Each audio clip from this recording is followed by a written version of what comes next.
No, it's actually going to tell us how we join. Let's give it a minute, and then we'll crack on. Only visible to you. I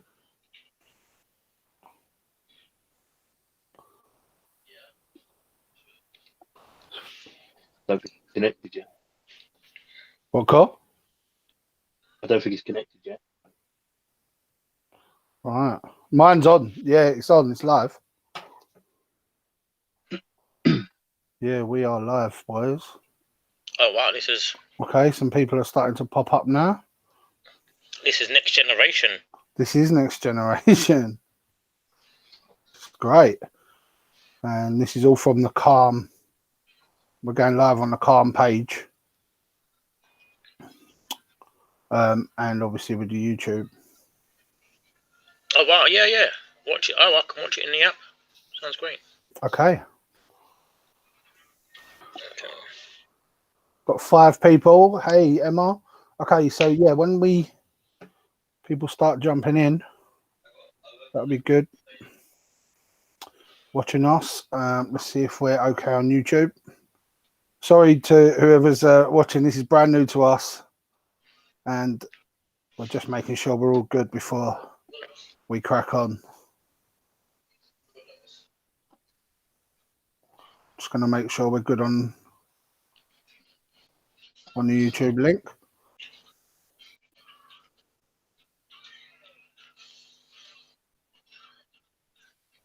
Yeah, Facebook link's fine, Nick. Cheers. Okay, guys. Welcome to our Calm84fc Together Stronger. Please leave any of your comments and that in the comment box. We'll bring you on. We'll always answer your questions. Periodic, we will answer your questions.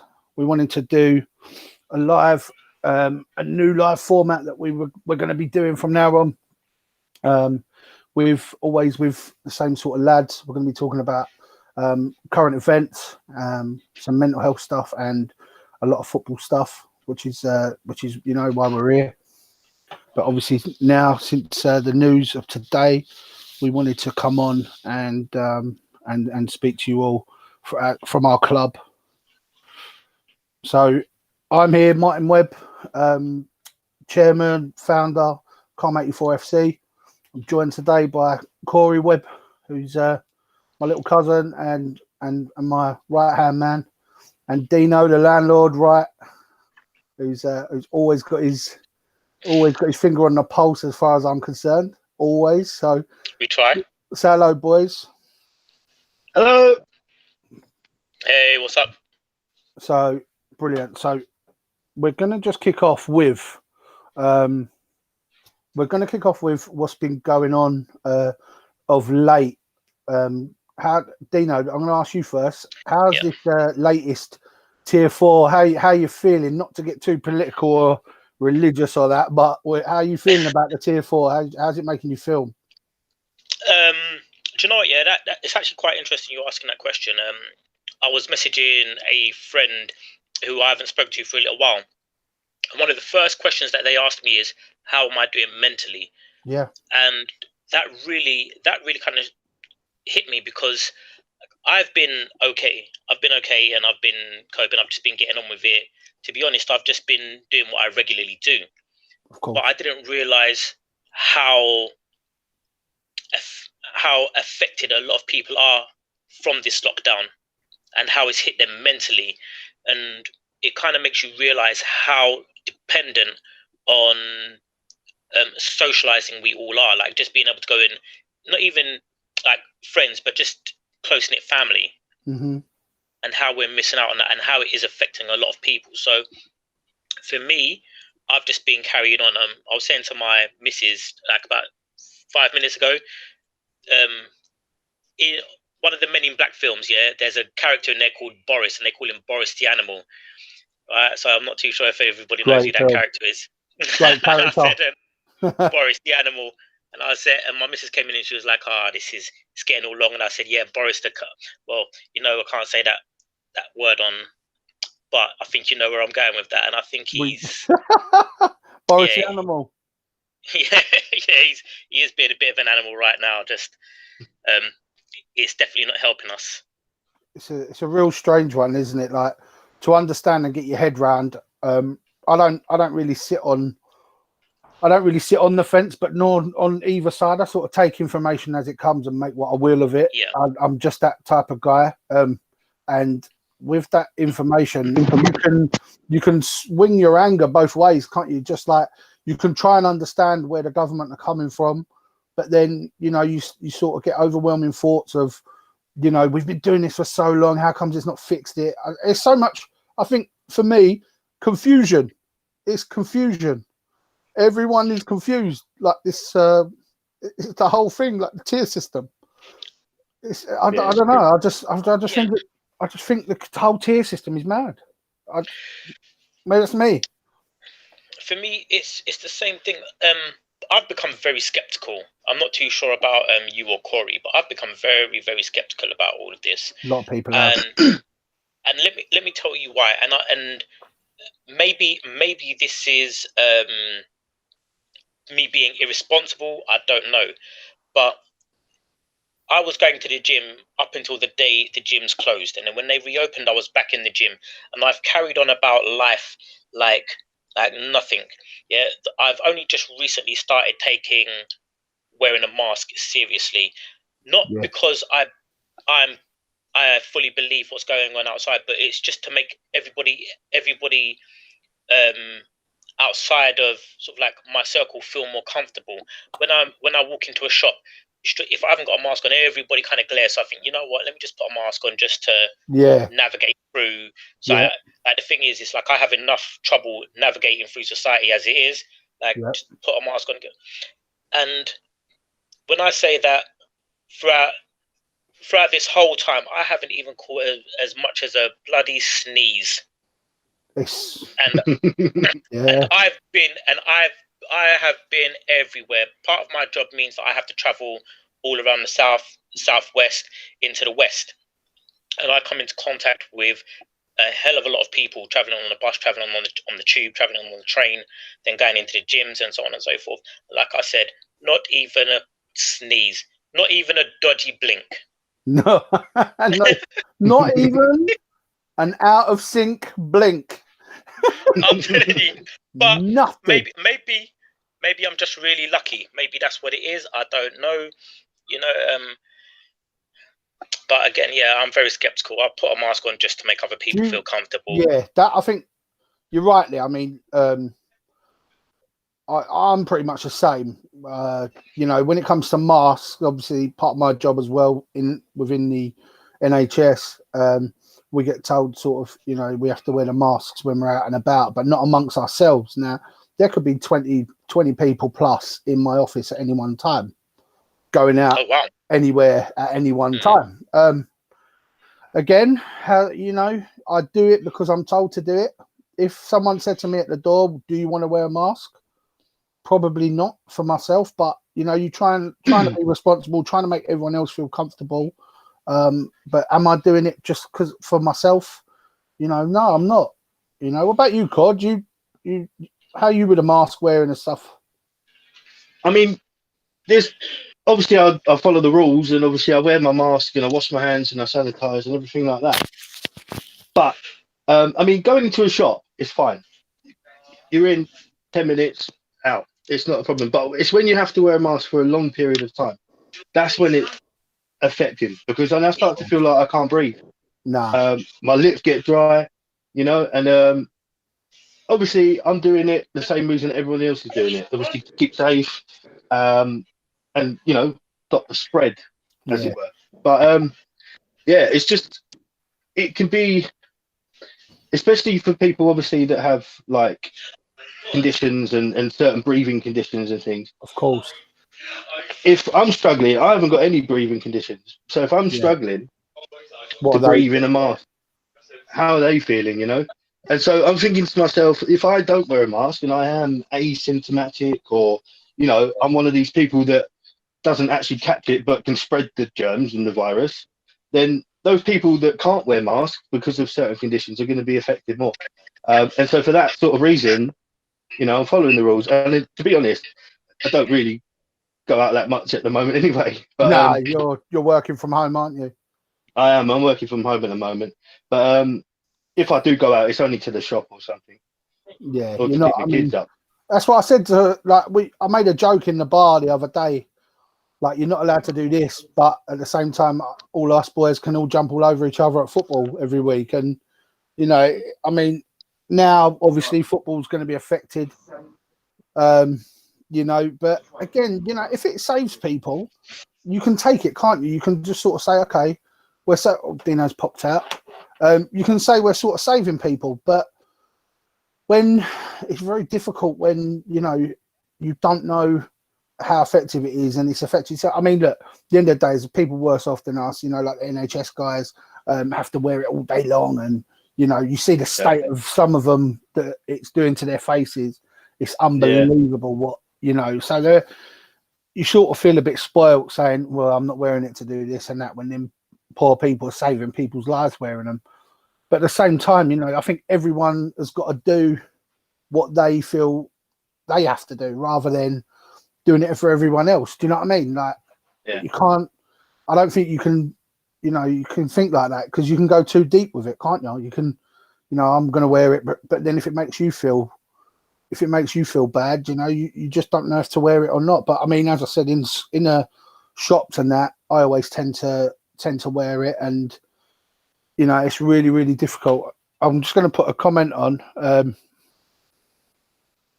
I'm just going to put a comment on, and this says it's Emma, and she says, I've had to wear my mask in work for 9 or 10 hours a day, and I found it quite hard. You know, I can't imagine what that's, you know, what that's like.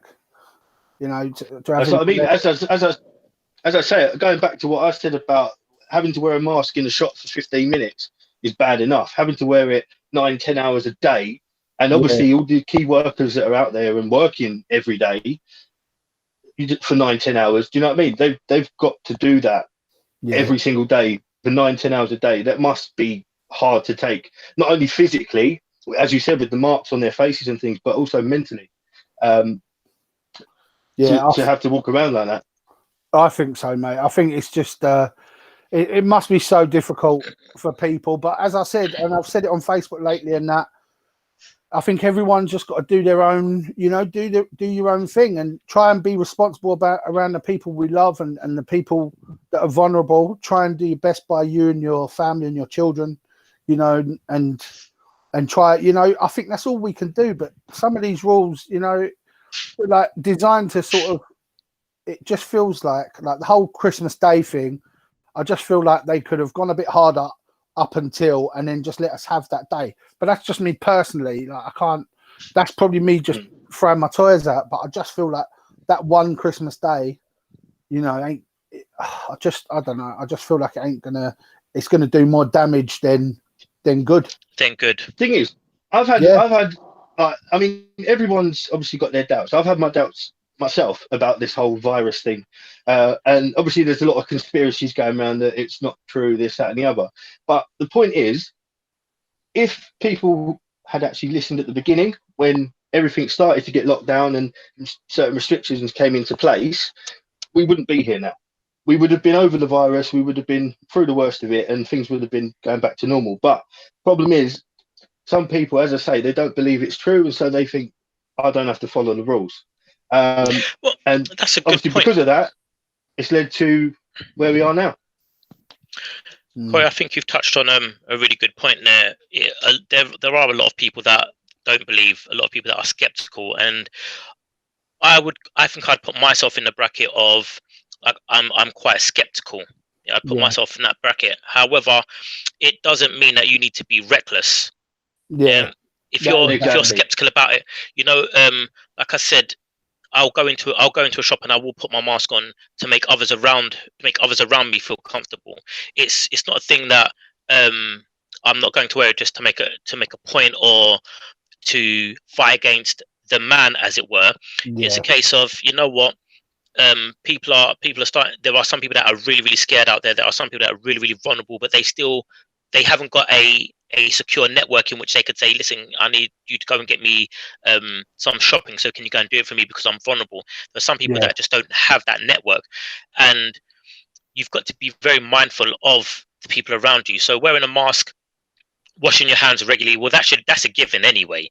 Wash your hands, brush your teeth in the morning. Come on, that's foundation stuff. I don't need Boris to tell me that. Yeah, and if you need Boris to tell you that, man, you've been living wrong for a very long time. You've got more problems. You got more problems than that. You got more problems than COVID. I'm telling you that for now. But it's, even if you are skeptical, even if it doesn't mean that you have to, I'm skeptical, I'm not going to wear a mask because I'm going to fight against, or make a stand. You're making a stand walking to Londi's by yourself. Come on now, it doesn't make sense. Just put your mask on and get on with it. Others around you will feel comfortable. You're not going to get those glares, and what is the harm? Like, the thing is, yes, I'm skeptical, but what do I lose out on wearing a mask? Yeah, that's exactly right, Deano. And like I said, I was skeptical at the beginning. I was very skeptical. I didn't believe it until, obviously, I had friends and family members that have actually caught the virus and had it and explained exactly what it's like. But then there's certain people, and I'll tell you a very short story. Back in the time when, well, they still do it now, but back in the time when people first started lining up outside shops to get in, I mean, as I say, I was skeptical at this point, but I still wore my mask, still had my sanitizer. I queued up the same as everybody else. But then there was people, there's one person in particular walked through with a big buggy, 5 kids with her and her friend. And she just walked in front of everyone and said, I ain't lining up. There ain't no virus. I don't care. This, that, and the other. Just walked in. And it's people like that will keep this thing going on as long as, well, into 2021. I think more importantly, none of us actually know for sure, right? We don't physically know. We don't got the evidence that it don't. As such, we don't know. So I think, as Dean said, rightly so, that even if you are skeptical, you don't have to be reckless. You know what I'm saying? You don't have to be reckless because, again, I know a lot of people are going to go and see their family, etc.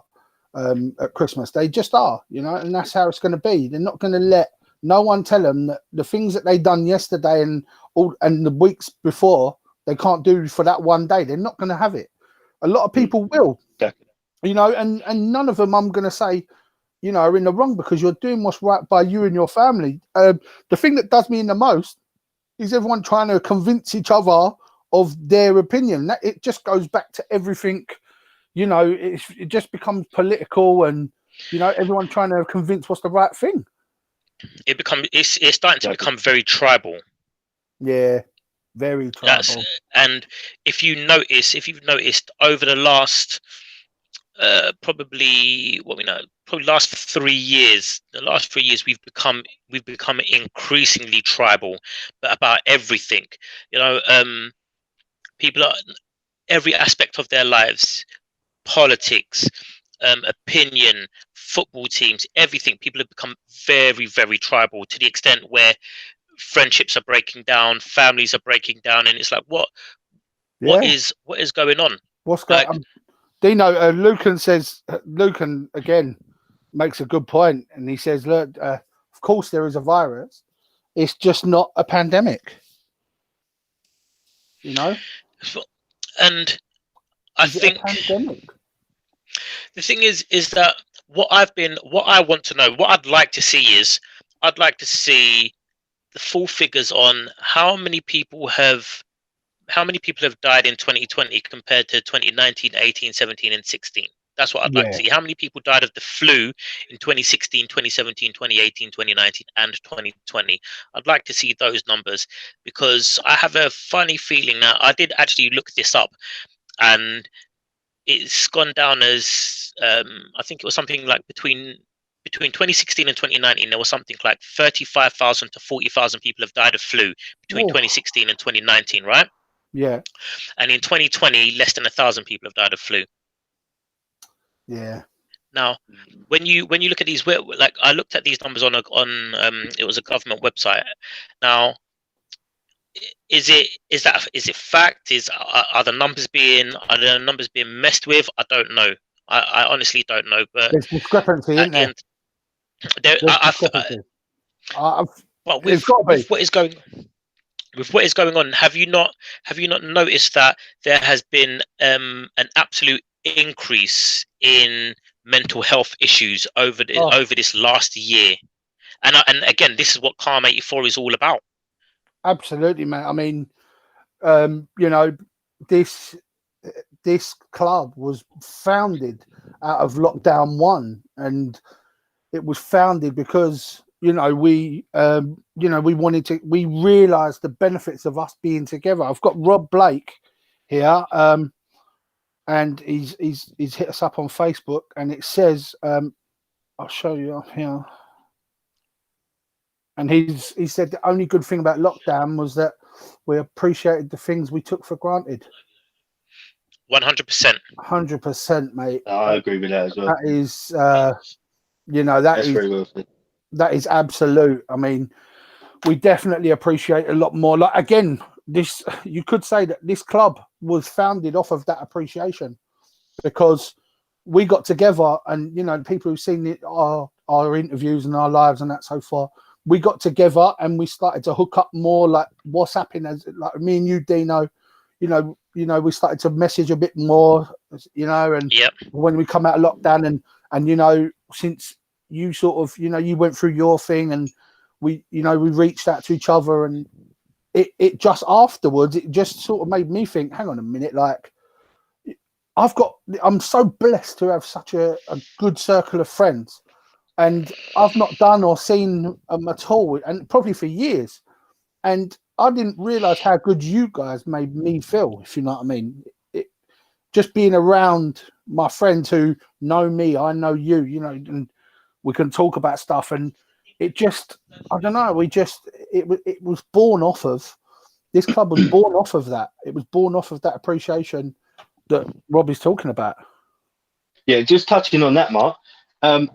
Like when I first started working from home, I think it was back in March. In fact, I could tell you the date. It was the 20th of March that I started from working from home. And obviously at first I was like, brilliant, I love this. Like, I get to work from home. I can eat all the food in the fridge. I can drink as much as I like. Do you know what I mean? I loved it. But at the same time, as the weeks went on, I started to miss that social interaction. Of getting into work, saying good morning to everyone, making a cup of coffee and getting to my desk, and it's just that sense of having people there to interact with and talk to. I mean, my job, I talk on the phone to people all the time, but it's different, because it's not the same, is it? There's nothing like that face-to-face interaction. And then obviously we started like the football, and it was brilliant. Obviously, every week I was looking forward. I was saying to people, I can't wait till Thursday. I really can't wait. I can't wait to play football. Can't wait to see all the lads. And like, not just even the football. It was the aftermath. Obviously, all sitting in a bar, having a pint and a chat for well over an hour. Yeah, it was brilliant. Yeah, that whole social engagement.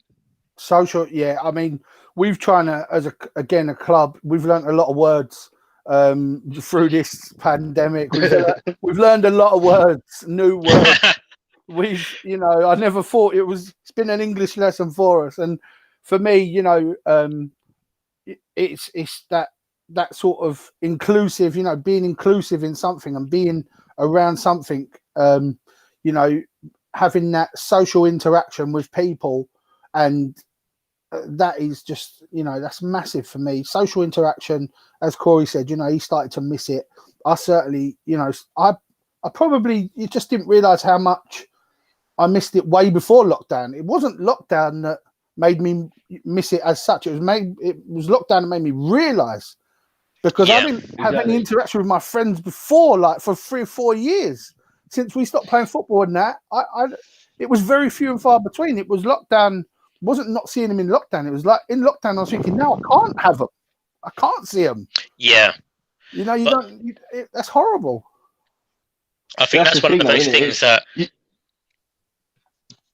Sorry, Tino. I was just saying that's the thing, isn't it? You can't miss something that you already have. And now that it's been taken away from us, now everyone's starting to realise, oh, do you know what? That's a big part of my life, my mental stability, is to be social and be around other people. Okay, yes, you don't realise what you've got until it's gone, kind of thing. And exactly. what's kind of made me what I've been thinking about as well is that how hopefully we'll come out of this real soon and we'll get back to what we remember as the normal, not this walking around with the masks on, but what we remember as the normal, being able to just freely come and go wherever it is you want to be. But how long will we go after this lockdown and kind of forget or the more will important we? things, you know? And will we forget? Yeah, because right now we're sitting in the moment, and how many times have we been in a situation where we've said to ourselves, you know what, I just can't wait for things to get back to normal so that I can spend more time with my family, spend more time with my friends, spend more time. And then all of a sudden we get wrapped up in work, in trinkets, in things that don't really mean anything. And I think that is probably the biggest message that I'm trying to work on right now. It's not all about getting into your routine, and I think that's where we've made a mess of our lives. We get into this routine and we follow this routine, and slowly, like as we're kind of like heading down this path here and we're in this routine, we slowly start to miss little bits here and little bits there, little bits here and there, and then we get into this routine and we just go forward. We go forward. It's one motion in it. We start to gather speed and we start missing of all what's around us. It's like being on a train. If the train went slowly and appreciated every now and then where you're going through, the view, but the train speeds up and everything becomes a blur. And that is, it is very, very important. I just want to hit this comment a minute. So for Russell Webb, brother Russell, flu and pneumonia deaths have been slashed. COVID affects those who've mainly pre-existing medical conditions. I mean, I know that has been from the beginning. People have been saying that, and again, I haven't actually seen the facts of that. So I'm actually just looking at your the Facebook comments, and I've just seen a comment from the boss, from the real boss. From the boss. Let me get to her. Let me get to her. 1 second. I'm just going to do Rob because it's on my feed as a cue. Okay. So Rob said, I worked all the way through it, and the only thing that has kept me going is my family and meeting up once a week with my dearest friends, having a laugh, getting fit and venting. And he says, unity and strength through relationships, be it friends or family or Wally's playing football. Oh, and the WhatsApp group. Yeah, that's the WhatsApp group. That is a fantastic statement, Rob, and that means a lot to all of us, mate. That we can help you, and you can help us, mate. And it's certainly been the case. Deano, do you want to read Sarah's? This is actually a really, really good comment. It says, A&E have struggled to cope with the number of young people who have attempted suicide due to isolation from peers. Wow, can we just take a moment just to let that sink in itself? Wow. The services are exhausted for men, women and children. Domestic abuse rates have risen. We are yet to see the true consequences of this. COVID goes way beyond a virus. Do you know that right there is such a deep comment, and that is something that I've been thinking about as well. It's I think I saw it might have been on your social media, Martin. It was about a young boy. I think, was he 21 years old? Today or yesterday, wasn't it? Yeah. And he committed suicide. Yeah. And there's I fully understand and respect what it is you're trying to do, and I'm in awe of everything that you've done so far, Martin, with Calm84 and Thanks, where it is up to today. Like you've put in so much work behind it. There's only so much that you as an individual can do. When I saw that post on social media about that young boy, Was it 21 years of age? I think so. Yeah, 21 or 22. I think he was 25 actually, and I say Was he that because our boy Mitchell is also that sort of age, and he lives, you know, far away, and you know, it really struck home. I think with us and especially with my wife, you know, I think that really does hit home of people who, you know, live away and are isolated, and you know, I mean, that poor boy, you know, it's awful, man. It is, and that's one of those posts that's kind of stuck with me. How many people are in that kind of situation? Yeah, I mean, look at, again, going back to Sarah's thing. I don't think we can brush past that easily. Some of the things she said on that, saying people who have attempted suicide due to isolation from peers. Then we've got the services are exhausted for men, women, and children. Domestic abuse rates have risen. So people are, you know, locked together, families, and the domestic abuse rates. I mean, she, you know, obviously I can't go too into her job, but she would know this to be fact, and I know it particularly affects her. And she, you know, she sort of always, you know, says to us, you know, this does go deeper than just a virus, way deeper, you know, and this is having so many effects. We always say it's unfair on the shops, you know, we always go to the shops, don't we? It's really unfair on the shops and the restaurants, you know, poor stuff in the restaurant, and it is because it's people's livelihoods. Don't get me wrong, I'm not mocking it or that. I'm just saying that's the sort of where we go with it, because they're the things we instantly see being locked down, gym owners and stuff. But when you think about in this way, like domestic violence and domestic abuse is rising, it's scary, isn't it? That it's causing so much sort of mental health, and this is so much deeper, isn't it? It really is. You know, it's so much deeper and really, really scary. I mean, you know, we want to touch more on the club in a minute, and that is again why we brought this about this club. You know, to try and get out there. Mainly, I mean, we're not maybe the guys to talk to, but we can definitely signpost you to people that are. You know, we're not an advice group. Contact with the right links. Yeah, we are about the signposting. We are about, you know, and that's what we're trying to get out there. That's why we do this. Why we've tried to do so much so far is to get people out, you know, just in the right headspace, and just to try and signpost them to the right help. It's the most important thing, you know. Trying to catch them, but you know, between that and the ultimate, you know what I mean? It's trying to stop that and trying to let them know that it's okay to. And I mean, if that means people reach out to us and we signpost, then we do that. Do you know, I've got a question that I'd like to ask both of you. Yeah. So throughout this everybody's been struggling throughout this lockdown. So I'm going to ask you first, Corey. What is it you and your family have done to cope with this lockdown? See, for me, it's not been too bad, and the reason for that is because, apart from myself, I mean, as you both know, I'm still working, but that's because I can work from home.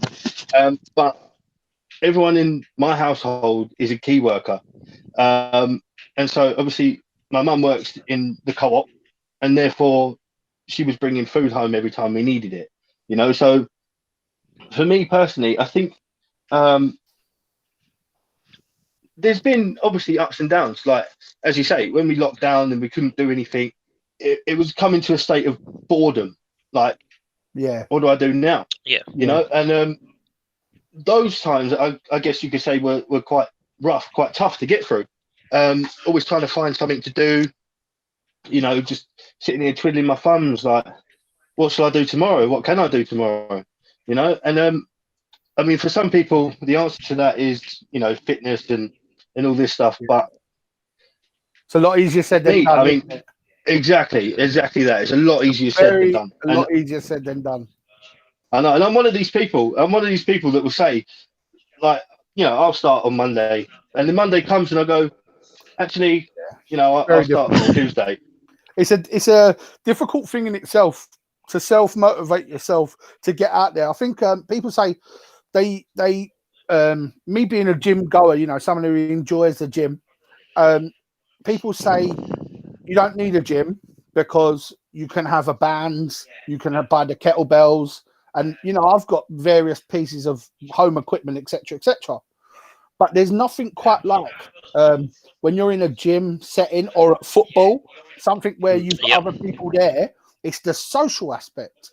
Not necessarily you go in the gym chatting away, but you might be doing your set and you're aware of people keeping an eye on you, what you lifting or what you running or whatever.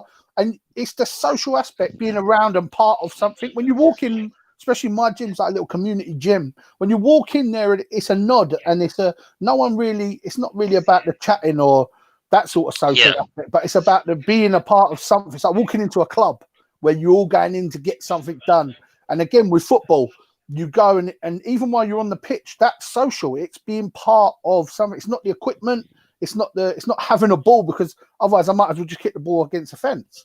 But it's having that social interaction. It's so easy to say, let's just do home workout. But through lockdown 1, I've done a few 21-day challenges with my daughter, and they're only 20 minutes or half an hour every morning. And to be honest, you know, when she couldn't do it, like, we've done 21 days, but when that sort of died off, when she's not around, I struggle, because it's just getting up for yourself. And you know what I mean? Like for me, that's very difficult. But for Tills, like when she's here, I can do that because I'm getting up with her. I'm socially interacting with her. So I get what you're saying, Corda. It's so much easier said than done. Exactly. It's so easy to say, let's get out there. You know, it's so difficult. That's what I mean. For me personally, I struggle with motivation. Like, I mean, I've been saying for years, I need to lose some weight. I need to do this. I need to do that. But it's finding that motivation, that motivation to do it and stick to it. And like, I have been lately watching a lot of things, like a lot of videos about motivation and not quitting, and you know, just sort of steamrolling through it and having a goal and things like that. And to be honest, it's helped me a lot because, I mean, it's not a massive deal, but I used to drink Coca-Cola all day, every day, and I was really bad with it. But I haven't had a glass of Coke in about 2 weeks now, and I can already see the effect. Of that one good effect change that it's having. Of that one exactly. change is amazing. Exactly. Do you know a lot of? Sorry, Corey. No, go on. Yeah, it's when you look at that is motivation in itself, because when people have addictions, it's so hard to get over that addiction. Yeah, and even to just consciously understand that, I'm doing it again, and for you to be able to know that, right, I'm on this, and it's giving you that little bit of motivation to live a bit of a healthier lifestyle. That's the first step on the road to a healthier lifestyle. But again, like you said, a lot of people struggle with that, just to motivate themselves, and it's probably got 10 times harder with this lockdown. There's not much I can do. You know what? I might as well have a glass of Coke, or I might as well have another beer. You know, it's midday. You know what? I haven't got nothing to do. Might as well have a glass of wine. People are doing that more often. What we're going to do, boys, is I'm just looking at a couple of the comments. Rob said, I'm going to put it on the screen. So you can't see all of it, but I'll read it out. It says, I have a friend who is a police officer, and he said the domestic abuse rates are rocketing. The effects on the kids will last forever and maybe take 2 generations to correct itself. Wow. Rob, I mean, that's really deep. 2 generations. Do you know how deep that is, what he's just said? It will take 2 generations to fix that. It's unbelievable, isn't it? It's you know, and that's what we forget. Like, what our kids are going through now, they're going to take in. That's going to be part of their makeup of who they are as an adult. What's happening now, whether it be positive, negative, you know, that's where it is with kids, right? It's you know, they take that in as part of their makeup, and it builds to who they are as adults, and then they take them experience into their adulthood, and then their kids are around them, so their experiences from them being children are rubbing now off on their kids. So, as Rob said, you know, a couple of generations, especially with like the abuse rates, of rocketing. That's, you know, what the long-term effects are. We really talking? We're talking years. We're talking years and years and years. What's crazy is when you look at men's mental health, and I'm gonna touch on men's mental health because we often, I'm not too sure who I was having this conversation with, but one of my friends, and I was saying to her, do you know how often young boys, from the moment that they start to show any kind of emotion, they're told to man up, come on now, big boys don't cry. Yeah. You know, and they go through this their whole lives. I remember getting told this in good old Good Shepherd. Come on, Yeah. you know, when you're running around on that concrete playground and you bust your knee right open to the white meat, and then Sister Mary comes out with that orange stuff that puts on your knee and sends you straight to hell because you're right on fire, and your eyes well up and you start getting ready to cry because you've got a bone sticking out, but they've just put that, or what is it, iodine? Is it iodine or something like that? Iodine. Iodine, and your legs on fire, Get out and there. you've got tears rolling down your eyes. And now I know it's said in jest, or it's said to try to make you not cry, whatever, but they say, you know, come on, big boys don't cry. Yeah. And a lot of men go through that, and as they get older, they kind of realize, no, men don't cry, you know, no, I can't be emotional about this, I can't be emotional about this. And before you know it, you've kind of you lose touch with that side. Yeah, and absolutely. Rob touched on, it takes generations to rectify this, and it's such a shame because, you know, with all of this that's going on, how many men have secretly cried themselves to sleep over this because they haven't been able to speak out. They can't speak out, and again, that is what we're about. You know, this is why we set up to try and get men to speak out. If you were to put it on the back of a postage stamp, that's what it would be. It would be to get men to speak out. That's what we want to do. Sarah's just come on and said, like, and it links directly to what you said, Deano, as I've skipped a couple of comments. And it says, children who witness DV on domestic violence are more likely to become ACEs, adverse childhood experiences, leading to poor mental health, substance use, and perpetrators or victims of domestic abuse themselves. You know, and that's to children who witness domestic violence. You know, it's people act in anger, people do things that, you know, they want to do, and they don't realize that, as Rob said, the generational effect of their actions in that minute. In that minute, their actions are generational. Exactly. That being said, a lot of like mystery murder programs, if you think about it, a lot of the time, it always goes back to the childhood, and it always goes back to how they were brought up and troubles they went through in their childhood, which led them to where they were, obviously murdering people. And it's just that, again, that long-term effect and generations of having that in the back of your mind, like domestic violence and things, which at some point comes out in other ways. Absolutely, mate. It is. I mean, there's some really. I'm loving the questions, guys. If you're on, please keep hitting us with the questions, because and the statements and that, because, you know, it's really strong tonight. I feel like I'm learning more than anything myself. You know, it's fantastic. But yeah, so as you say, like, it is rife, you know, and especially mental health with men, and it could come in many forms and come out in many ways, as we've been learning ourselves over the past month and 6 weeks we've been doing this. We've been learning. I've been certainly reading up and trying to understand what I'm talking about and what I'm listening to, and, you know, the effects of, we think of it as the effects of mental health, ill mental health is, you know, directly suicide. But actually, Sarah makes a good point in that it might not be suicide for that person, but is going to be like domestic violence, drug abuse, you know, alcohol, That's it. whatever. You know what I'm saying? So it can come out. Men, especially, and I'm talking as a man. I'm not saying this. You know, this is something I've learned, but men especially they have to expel that frustration. The frustration will have to come out one way or the other, and if we don't talk about it, it will build up and explode. And if you can't expel it positively, then it's going to be expelled negatively. It will be expelled negatively. But the thing is, one way or the other, it will show itself. It will manifest, and you have to make a decision in which way it's going to manifest. Is it going to manifest itself in violence? Yeah. Or will it manifest itself in a way in which you will become a victim of something else?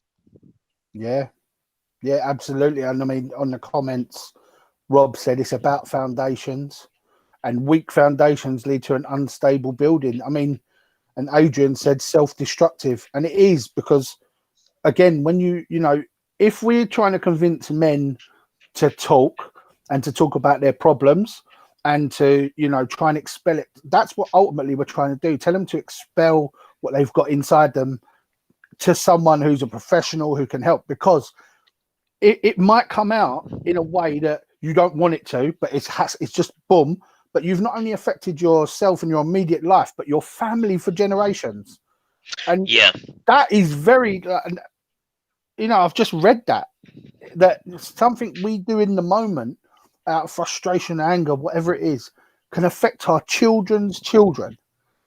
You know, for generations. If there's anything to talk us into talking to someone, you know, if we can just talk to someone, it should be that, shouldn't it? Because it's not just us that we're affecting, you know, and I think that's so important.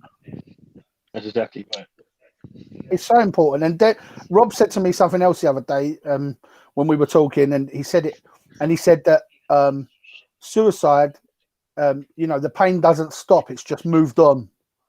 You know, it's moved on to, again, your children. And how long are they affecting themselves off of that? Do you know, there was, I'm not even too sure if this is the right time to talk about it, or if the right place. There was a young person that I worked with many years ago, and I'm trying to think of a way to tell this story. Yeah. It was a teen, and she'd gone through so much, and you could see the way in which she acted and the things that she'd done. You could see that she was in that she'd been abused, and she'd gone through a lot of mental health, and she ended up getting into a relationship with somebody that was supposed to be a guardian and a protector and an advisor and a guide. Yeah. And it was somebody that I actually worked alongside. It was a colleague, and for me that just didn't sit right, because you are, what do they call it? You are it's almost like a teacher getting into a relationship with a student once they leave the secondary school. Yeah, it's like a duty of care, isn't it? You've got that duty of care rather than. And I was like, I'm not too sure about that, mate. To me, I don't know. To me, it's a bit disgusting. Yeah, she's legal, but she's legal, but to me, that's a little bit disgusting, mate. And I wasn't. You had your opinion on it, didn't you? Yeah, I never said anything though. Now, the thing is, this person wasn't ready to be in a relationship because of their mental aspect. They needed a lot of work. Yeah. They needed to focus on themselves, and they needed to get things correct in their lives before she made that next step. But having somebody older than you kind of puts you in that position where you think, oh yeah, they're going to look after me and blah blah blah. Yeah, of course. So anyway, one thing led to another. There was a child involved, but with everything that girl had to deal with, she couldn't handle it, and she ended up taking her life. The thing is now that when we say generational, that is passed down. Now the thing is, I like, I know who I blame, but that's my opinion. And that person forced a situation that shouldn't have been forced. Yeah. It's like, because you put that child in that situation. Yeah. And that is going to need a lot of work later on down the line. So what we do in the present really affects what happens in the future. And Rob, like, I've got to applaud you on that, because the comment that you made, what we do today will affect generations, that's very, very deep. It is very deep, mate. And I've got here again from Sarah, for any new dads who are out there who feel something isn't right, know that men suffer from postnatal depression too. It's okay not to be okay. There are organisations to support men too. And that is, again, that's something I definitely want to start supporting and start pushing through the club. New dads, you know, with postnatal depression. I mean, again, it's something that part of mental health maybe we don't look at, we don't think about. Maybe we automatically go to money problems, you know, drug problems, alcohol, DV.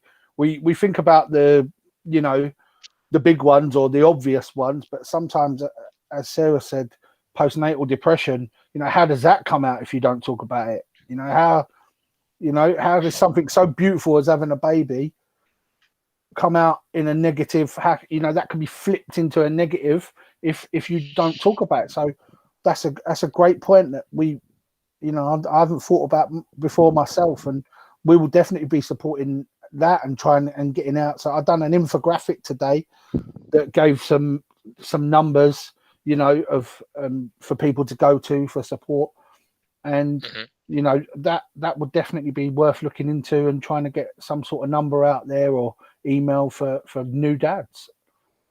Rob said it doesn't even need to be a professional in terms of talking to someone. Just someone to listen can sometimes be a massive release. And that's, do you know, that is, Rob, that's 100%. Really, that's absolutely correct.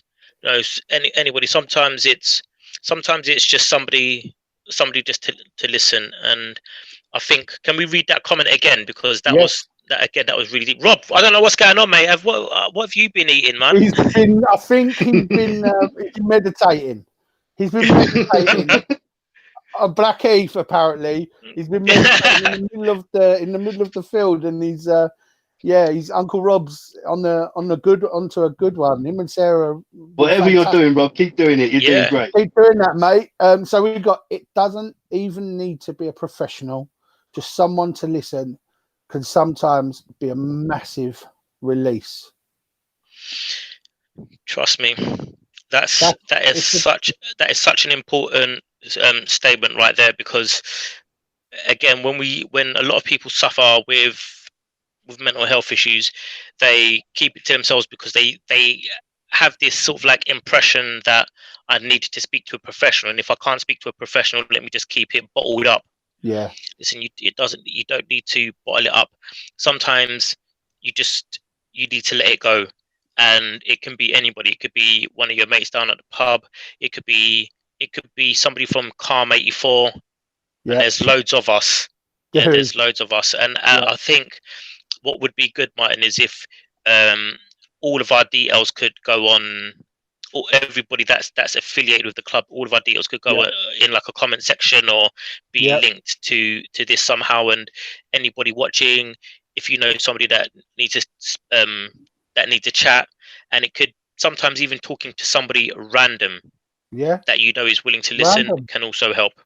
I mean, we obviously affect social media as much as we can. We try to affect social media, you know, because it's the one place we can get to even through lockdown.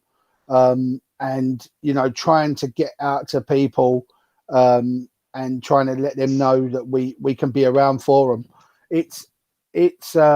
We are accessible, you know, but we're not professionals, but we're accessible, even if it's a light chat. I mean, there is something we're doing at the moment, putting together, whereas we are speaking to a couple of professionals that might that are looking at coming on with us and having a sort of question, like a question time. It's not going to be like a clinic as such, but it's going to be where people can comment in and, write down, if they want to say something, they can say it, and we'll try our best to answer the people we can answer. So that's going to be, especially now, like with this going, I'm definitely going to push a bit harder for that in particular, because that's, it's quite a deep thing to say, That really is. We've got Emma, just in the first lockdown. Let's see. Yeah. Just in the first lockdown, mental health in men has increased from 18 to 36%, and that's just young men. Young people are really, really struggling, and Do you know? One thing that I've noticed is, especially with sort of like young men, over the last 2 years, a lot of young men, and I know we're talking about men in this kind of segment, but there's a lot of young men and women who have struggled to find work. Okay, struggled to find work, and just think about all of the pressures that's attached to that. yes. Yeah, trying to find work, just trying to make ends meet, keep your head above water. It's become even harder in the last year with this lockdown, people losing their jobs, people being made redundant, people who are still trying to look for a job while others are being made redundant. And you can just only imagine the pressures that these people are under, these young people, and they're thinking to themselves, how can I even get my life started when everybody's lives come to a halt? Yeah, I mean, this was the glory years for a lot of people, weren't it? These are where you get all your stories from. The young days are where you get your stories, and now how people are, they can't relax, they can't have their stories because they have to think about the future so quickly. The flow's been disturbed, and that's it. We have to go through. Do you know, Martin, I often talk and reminisce with you about our childhoods, and some of the crazy stuff that we used to get up to as kids, and some of the crazy stuff that you used to do to me as a kid.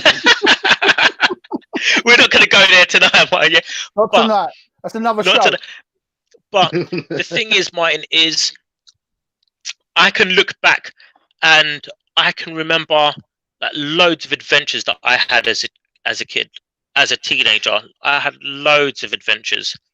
Yeah. And I'm looking at these last 2 generations, and I'm thinking to myself, I don't know any of you that can tell me. I don't. You don't have our stories.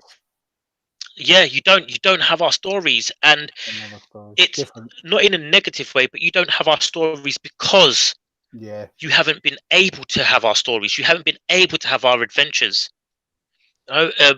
Society has become so tunnel visioned that you just haven't had that opportunity, and it's really, and I can see it's had a detrimental effect on young people. Absolutely. It's had such a negative effect, and it's sad because I look at my son, and he's only just now starting to meet up with his friends and get training to London. This boy is big. This boy is bigger than me. He's smarter than me. He scored higher than me in his exams. He's bettered me at every academic stage. And I look at him and I said to myself, man, you have not got the adventures to tell your kids the same way I've got adventures to tell you. Because that is again what Emma said. These young people are missing out on. Let's hit this comment again. So we got Adrian here. Age has been watching. And he said, the only thing is people can't be trusted to talk to about your problems because some people don't have your best interest at heart. That's the biggest problem. And you could feel like that. You could definitely feel that, this person I'm talking to, again, it's a trust issue. And I think that's another way for us to operate is for people to reach out to us, and we be that bridge between nothing and the professional sort of advice, because hopefully we come across like we do this as volunteers. We do this as volunteers because we want to affect change. We want to make change, and I hope that, again, with us three and the many other the boys that come on, we come across as genuine and we have got your best interests at heart. Trust me, and I think that comment is actually quite, again, it's something to look into. Not a lot of people have your best interests at heart. I think this is something in which society has led us to this kind of point. Because as we navigate through society, it's hand over fist, and we're not stopping to look at how are we affecting our neighbors. Even little things like this. How many of your neighbors do you know? How many in the comment section? How many of you actually know your neighbors? There are people that live to your left, the people that live to your right, there are people that live in front of you, the people that live 2 doors down. How many of us know these people now? Yeah, absolutely. We knew them all as kids, didn't we? Oh, mate, I remember there was one time I played Knockdown Ginger on somebody's house, and as I was running off, they said, "Dean, I'm going to tell your mum." I had to turn back and run back to the house and say, I'm really, really sorry. Please don't tell my mum. Saying that Knockdown Ginger, the other day, my boy said that some of the kids he knows in his school, they played, what did he call it? Ding and ditch. Ding and ditch. So you ding on the door, you ditch out. I don't know. I said, no, that's not right. You can't do that. That's ridiculous. You can't change names. You can't just freely change names like that. No. Listen, the Ding game dong since day dot was known as Knockdown Ginger, and I don't know where you're coming with these fancy schmancy words. Yeah, ding but dong no. ditch. It's Ding dong ditch. No. Yeah, I'm not having. I told him straight away that I'll be hearing no more of them. I'll be hearing no more of that business. But so I mean, I just want to bring on Mitch. Give me a thumbs up if you just want to jump on a minute. I just want to bring on Mitch. He's been in the background helping me do a bit of admin for this, and Mitchell Lee is my stepson. He's managing and creating all the media for us. And he's doing all the videos. We're going to go into being a YouTube club, and Mitchell's he's going to come on. So here he is. Hello, Mitchell. How you doing, guys? Hello, Mitch. All right, mate. You all right, Mitch? Right, Mitch. Yeah. I just want to bring Mitch on.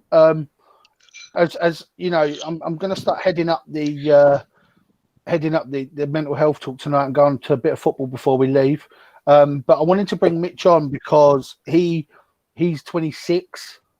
He falls within that young person category. He lives by himself. As I said, he lives far away. So we just want to hear, from your point of view, Mitch, going through, you worked and you sort of alone, quite isolated all through lockdown. How hard was that for you, and how did you get through it? Yeah, just the lighting quickly. I'm rendering something. That's why it keeps flickering in between. But hopefully you can all see me. Yeah. During the lockdown, we just had to really crack on with it. Working up north and overnight with what I was doing. I was actually delivering parcels, which was classed as a key worker, and overnight our parcel rate jumped by 2,000. So it actually put extra strain on us. And we was working stupid hours. But staying in contact with people, I would say, is the main thing, even if you are living a distance. Most definitely, even if it is a few minutes here or there.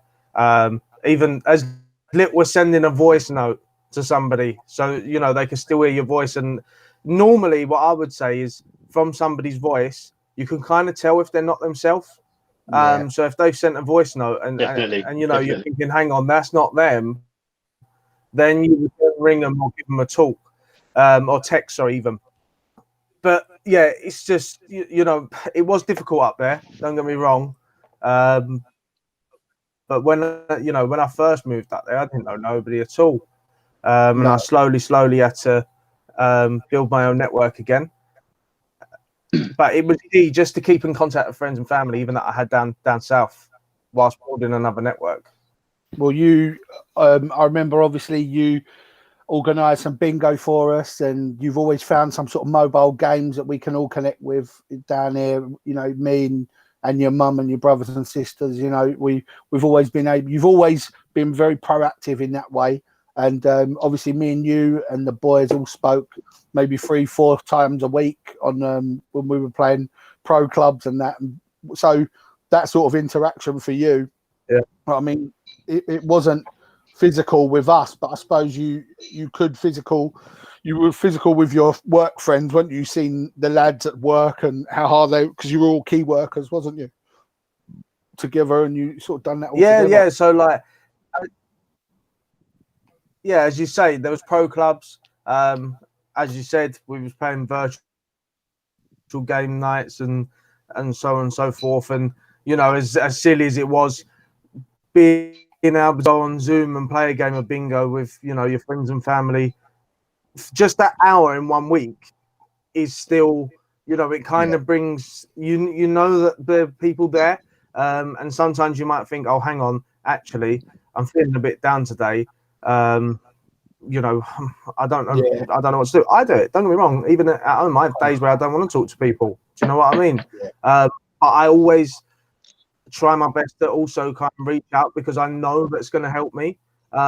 You know, nobody. I wouldn't agree with anybody if they said that their things are perfect, their lives are perfect, because I don't agree with that. I feel that everybody will have a down day. Of course, but as long as you're keeping in communication with somebody, that's key for me. Yeah, absolutely, mate. And you know, as I said, with what Deano brought up earlier about that young man, I know that affected. You know, Mum shared it and I shared it, because you know you hear these things and you automatically put your own loved ones, your own kids, and everything in the place of them people, don't you? You go, oh, what if? And it sort of breaks your heart. You know, you feel for the people, but you start to feel like, whoa, what if? And you know, with Mitch, obviously, I mean, people say to us about taking it seriously or whatever. I mean, I didn't see my parents for 11 weeks, you know, which was really, really difficult for me, first time in my life. But the worst one for me was being so paranoid, because I was so on social media and it messed with my head. I was so listening to every bit of media that I was so paranoid that when Mitch come down like overnight, and he came down and he had a cup of coffee on the doorstep, and we went in the front room. Yeah, no, I was meant to come down. I was meant to have a 24-hour stay, but what ended up happening, I left early hours in the morning basically on the basis that I was staying overnight. And then basically, because obviously with how everything was, I ended up actually going back at 5 o'clock that afternoon. So I literally done a 24-hour run from up north back down here and then back up again. That was awful. Not being able to give him a hug. We hadn't seen him for weeks. Not being able to give him a hug and a kiss and say, "How are you, boy?" You know, it's the worst thing, especially with me. You know, you all know me. I'm an affectionate. You know, I'm an affectionate guy. You know, I give hugs out, and to not be able to hug your own kid. But that's where the media, for me, got into my head. It really got into my head, and I had to cut it out. Even to this day, I don't read every bit of news. People are telling me things. I see news now off of people's statuses rather than actual news channels. I had to get rid of that. I can't. That's exactly the same as me. I don't watch the news anymore for that reason. They're messing with my head, mate, and I just feel like, all right, it depends. It's perception and the way you take news and the way you do things. But at the same time, you know, you have to. There's a guy called Jim Rohn. He's a writer and motivational, inspirational speaker, and he said in one of his books, he says, "Stand guard at the door to your mind," and that I'll never forget that, because it's what you take in, isn't it? What you allow in. Yeah. What are you allowing into your head? What are you influence? What are you allowing to influence you? And what are you allowing this was something that that I kind of took stock on in 2015. What do I allow to influence me, and what is influencing everybody around me? Yeah. And when in 2015 I watched it, and there were certain decisions that I made in 2015 which positively impacted my life 2016, 2017, 2018. But you kind of watch how the media influences you into certain areas, and it just kind of starts picking at you. Yeah. And you'll watch people flock in droves to a particular product or area, or like social engagement. I'll call it a social engagement, but you'll watch them head into that direction. And I'm looking at it and I think to myself, but you shouldn't be doing that. Like, Nah. It is. They hold on. Shepherd you, aren't they? They're shepherding you. Yeah. They're shepherding And for me, you. I noticed it. I noticed it quite strong in 2015, 16, 17, and 18. Yeah. And I was looking at it and I was thinking to myself, well, these are the decisions that I'm making and these are the things that I'm doing. Why isn't everybody else kind of following? Because it's working for me, but then again, like, what works for you doesn't work for everybody else, kind of thing. And yeah, absolutely. And for me, I think like the less social media you have, I think right now the easier your lives will be. I look at do you know, I look at a lot of young boys and girls today, and like sometimes I look at them and I just think to myself, wow, you lot are getting punched in the face by Instagram, by TikTok, by Snapchat. You're not standing guard, mate. They're letting it all in. You're not standing guard, and it's it crazy because you've left the door open. And and you look at some of these girls, and at the age of what, for me, there was one picture that I saw which for me was very, very concerning, and it was a picture of a 14-year-old girl. I know she's 14 because it's somebody that I know, but she looked 21, and I'm thinking to myself, scary. But wait a minute, why at the age of 14 have you got eagles on your eyebrows? Yeah. And why have you got makeup on? Why is your hair done in such a fashion? I remember when I was going into school, even into secondary school, sometimes I'd go into school, I'd have a little bit of hair sticking up like that, and the most I'd get is my mum would lick her hand and do that to me. And that was, yeah, mate, and that was it. Let's get on with it, man. We get on with it. It's so different, isn't it? And it's, because it's such a different thing. The influence that or the pressures that young women, girls are putting on themselves because of social media, it's absolutely horrifying. Oh, I have to look this. I have to look this way. I have to have this shape. I can't eat. I've got to stop eating. Anorexia and bulimia start setting in, and again, that's that mental health aspect for the women and what they've got to deal with, because what social media is feeding them.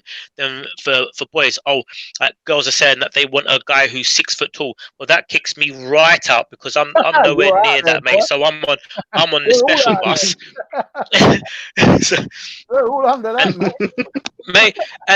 But you look at the pressures, and the thing is, the pressures that everybody that social media is putting on this gender, the pressures that they're putting on this gender, and everybody is living such a miserable life, because although you're smiling on Snapchat doing all of this, breaking your neck, you're not really happy. Deep down, you are not happy, because you're not yourself, are you?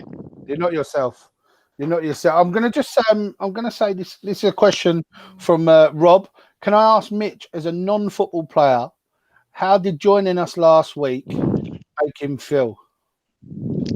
Oh, good question.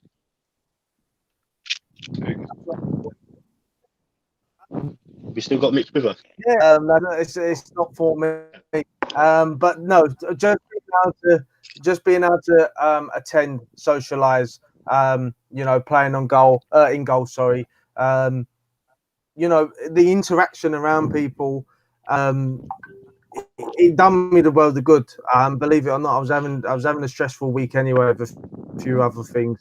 And it just, everything just managed to channel. Channel's the correct word. I managed to channel it. And you know what? I didn't even speak about anything that was going on. Just necessarily, but just the taking myself out of the scenario and then doing something completely different. it allowed me to channel it. And then after I was finished, I didn't feel stressed about what was going on around me so much. Obviously, it was always going to be there. It's not going to go away. Don't get me wrong.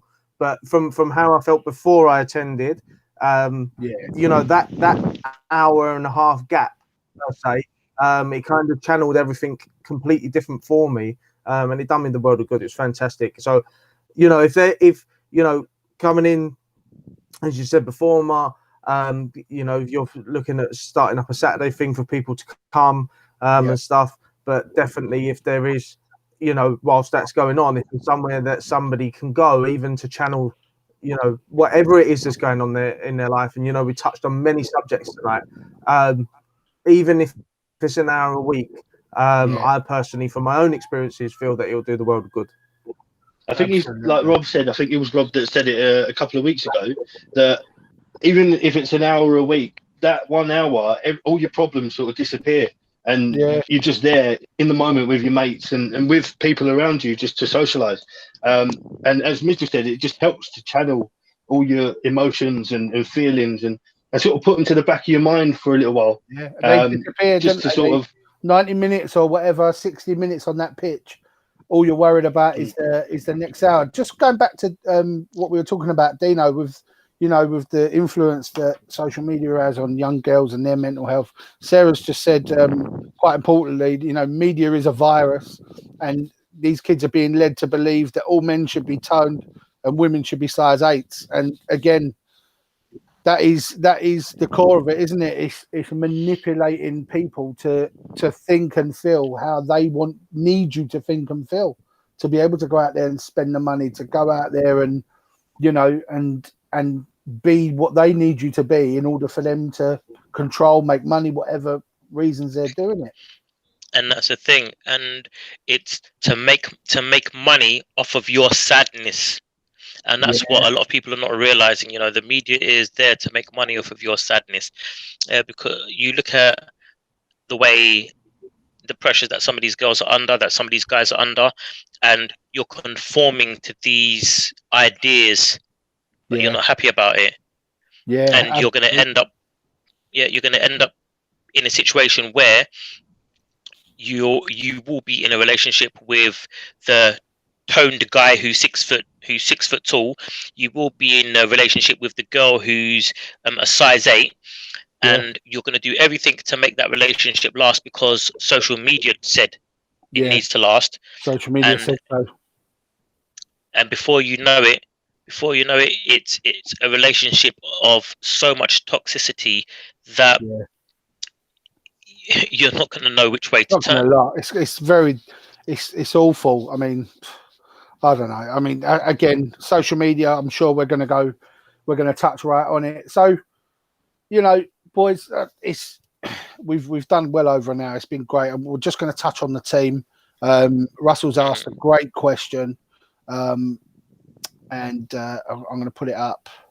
It's a really good question. So you can't see all of it there, but basically, I'm having a nightmare. Okay. So what he said is a question for the gaffer. I'm a player of this team. What is Calm84fc looking to achieve for men who do reach out for help, who are not in the team as such? That's a great question, Russ, because obviously, you know, physically we need to do stuff and we need to try and make a difference. It's not just a monetary thing. It's not just something that we're trying to help with money. We're trying to help also physically. And one of the things we are working on, a project is, as Mitchell touched on earlier, that we will be setting up a training session Saturday mornings early, I believe. We're going to be setting up some training session whereby you can come along, do a little bit of sort of light training, play some five-a-side or whatever it is together, meet new people. It's going to be open for people to just come to. We're going to run that, and then afterwards to have a cup of tea or a glass of water and just have a little social for 15, 20 minutes, half an hour. Be welcome to come back and just chat for half an hour with your mates, with your new friends, make friends, socially interact with people. You might not want to, not everyone's going to come in and just start chatting their business. You might, you might find one friend that over 4 or 5 or 6 sessions, you might be able to reach out to them and they might be able to do the same to you. You might come in and not feel like you want to open up the world to them, but you're just happy for that interaction. There's many different benefits from it, no negatives at all. So we will definitely be doing that come the new year. That's one of our projects that I'm looking to get off the ground very, very, very quickly. As soon as we can get back to football, the new year comes around, and I'll be reaching out to all of my players to make sure that we can get there, because the people coming to us need us, and I want as many of our players there as possible to show them, we're the team that they're going to support. They're going to watch us, follow us, and we're going to train and play with them. So as many as we can get there on a Saturday morning, everything permitting, work and family permitting, we're going to try and do that. It's not going to be, just a couple of us there. So, yeah, that's the answer to Russell's question. We're going to do, a bit more about the football side, the Calm84 side at another time. Thank you, boys, for coming on. And, this has been a lot more mental health than I thought there would be. And to the benefit of all those who watch the video tonight and in the future, there's been some absolutely fantastic comments from people. And, thank you so much for that. We need to make this a thing. This has got to be something that we've got to make. I would love to get Rob on, love to get Sarah on. Everyone who's come on tonight, we can get you on and we can all talk about this together, because that's what we're trying to promote as a club. We're trying to promote talking, and all of us trying to open up for each other. And again, with Mitchell being like Rob said, a non-footballing player, even though I didn't think he'd done bad in goal, a non-footballing player, he's as much as this club as we are. He's as much to do with this club as we are. Obviously, he's working with us and doing all our media side, but you don't have to be a footballer to come and get involved or, be a part of our community. Just reach out and be a part of our community, be on, follow us, and we'll go from there. But I just want to say thank you, Deano, Corey, Mitchell, for coming on tonight. Thank you very, very much. I really look forward to doing this again quite regularly, and hopefully we'll get a lot of great content out there. Brilliant. Yeah, right. if I can just say quickly, thank you to everyone who's been supporting us for the last 5 weeks. Everyone who shared posts, liked and commented on everything. Obviously, the more people that share, the further out we can spread awareness. And obviously, it's greatly appreciated. So thanks to everyone, and thanks to you again, Mark, for everything that we're doing.